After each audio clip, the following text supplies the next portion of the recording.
They've decided to file a writ of habeas corpus. In my opinion, they have filed this writ of habeas corpus just to use it as an excuse to not answer more questions because, again, we know that she's a monster. We know that a jury was able to listen to all of the evidence and find that she should be found guilty. And even Donald Trump's Supreme Court, which that is saying a lot, even his Supreme Court has decided to affirm every single thing that took place on the trial level. So the fact that this woman is continuing to invoke the Fifth Amendment tells us exactly what my colleagues have already stated. She is a monster. She does not care. She has no remorse. She is not seeking to bring about some kind of closure for these women.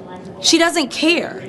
And frankly, it seems like this administration overall does not care. All they care about is protecting the powerful and protecting pedophiles. They will do anything to distract from that, including deciding to put up in the middle of Black History Month the most racist thing that we've ever seen come out of a White House. But I am here to tell you that House Democrats, specifically on the Oversight Committee and the Judiciary Committee, as we do have Pam Bondi coming before us here in a minute, we will not be deterred. We will not be distracted. We know who it is that needs to be held accountable, and we will go in and we will make sure that we continue to dig. This will not stop us because his co-conspirator decided that she was going to try to play games with us this morning. I got news for you, Ms. Maxwell. We're not done. We're going to continue to go. And it is my hope that this court resolves this sham of a I don't even know what to call it, this scam of a maneuver that she has filed in court. That is what we will call it.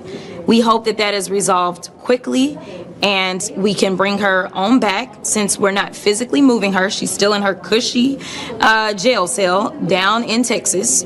We will bring her back so that she can answer questions and hopefully finally start to answer questions truthfully. And now I'm going to pass it over to my good friend out of New Mexico, Ms. Stansberry.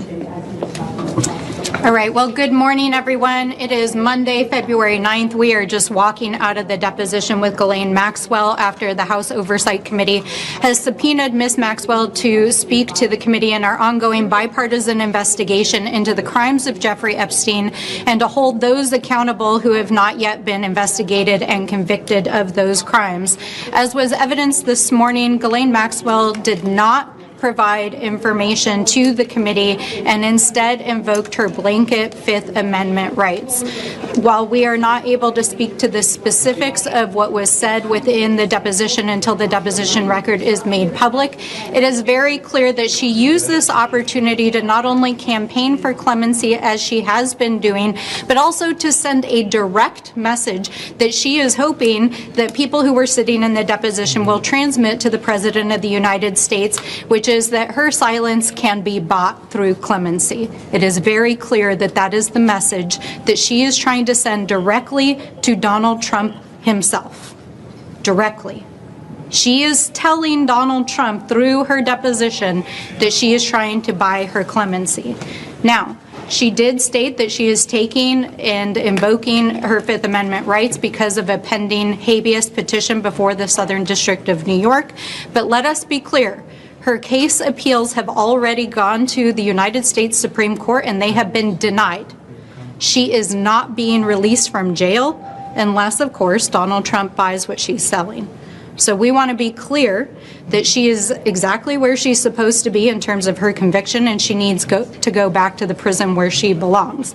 Now, we have a lot of questions for Ms. Maxwell with regards to what actually happened in Epstein's affairs, who was directly involved in the sex trafficking, money laundering, and influence peddling scheme that she and Jeffrey Epstein were involved in, how Donald Trump was involved and whether or not he committed any crimes himself, as did his many associates who are named in the Department of Justice files. Let us be clear that Donald Trump is not only named thousands of times in the latest release from the Department of Justice, he is named over 38,000 times in the files that were released 2 weeks ago alone. And we know that that only represents half of the files that the Department of Justice has in its possession, including files that were used for direct investigations of perpetrators, people who committed crimes, people who were co-conspirators in those crimes, and individuals who knew of those crimes. We know that there are multiple administration officials, including Howard Lutnick, Elon Musk, who served as the appointee for the Doge efforts in the White House. We know that the Secretary of Navy, we know that Steve Bannon, we know that there are more than 36 associates, family members, and individuals directly associated with Donald Trump named in those files. Now, there are now at least 9 or 10 other countries across the world that have opened investigations or forced their leaders to step down because of their mere association with Jeffrey Epstein.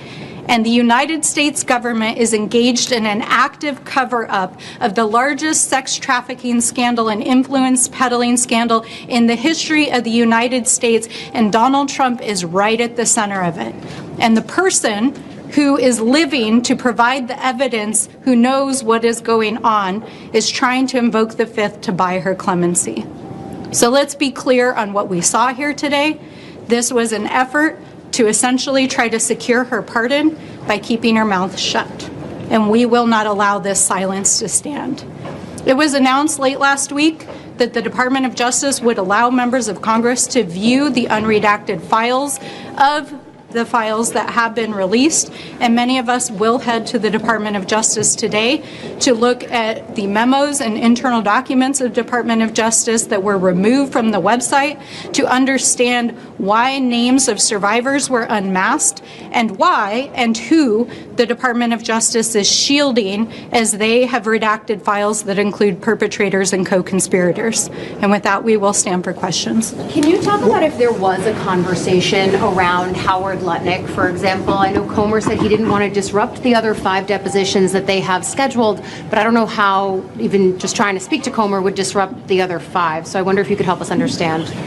With regards to this deposition? With regards to any future deposition with Howard Lutnick or some of the others that you described.